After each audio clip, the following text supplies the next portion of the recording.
The dean's wife gave birth to a pair of twins. It should have been something worth celebrating, but the dean suddenly noticed that one of the babies seemed a little off. Wide-set eyes, a low nasal bridge, the fingers and toes were short and thick. These were clearly typical signs of Down syndrome. He looked at his sleeping wife and immediately made a terrible decision. He was going to get rid of the twin who had Down syndrome. He handed the baby directly to me. Then he took out a vial of sedative and walked to his wife's side. He told her the delivery was over and that she could rest now. After making sure she was fully asleep, he put the baby into a cardboard box and placed it in my car. He handed me a slip of paper with the address of an orphanage written on it and told me to take the baby there directly. At that moment, looking at the baby in the box, I felt deeply torn inside. But he was my dean, and I was powerless to refuse. When I arrived at the orphanage, compared to the blizzard outside, the inside was much warmer. But I noticed that there wasn't a single person in the hall. Looking up the staircase, I saw a raggedly dressed girl sleeping there. I gently set the baby on a table and pushed open a door.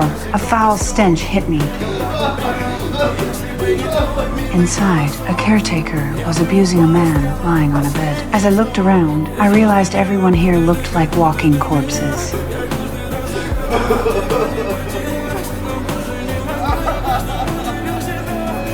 This wasn't an orphanage, it was a living hell. I didn't want to stay another second, nor could I imagine how this child could possibly survive in a place like this. I rushed out, picked up the baby from the table, and drove away from that place. From that moment on, I decided that even if I disobeyed the dean, I could not leave the child in such a place. On the way, I passed a supermarket and bought formula, a bottle, diapers, and bottled water. When I returned to the car, I turned the heater up to the maximum and fed the baby. I didn't know how much time had passed. The supermarket had already turned off its lights and gone home. Only when the car sputtered and died did I realize the fuel tank was empty, but it was still snowing heavily outside. Panic washed over me. I hurried out and banged on the supermarket's glass door, but there was no response at all. At this rate, we were going to freeze to death here tonight. Just then, a dark figure appeared behind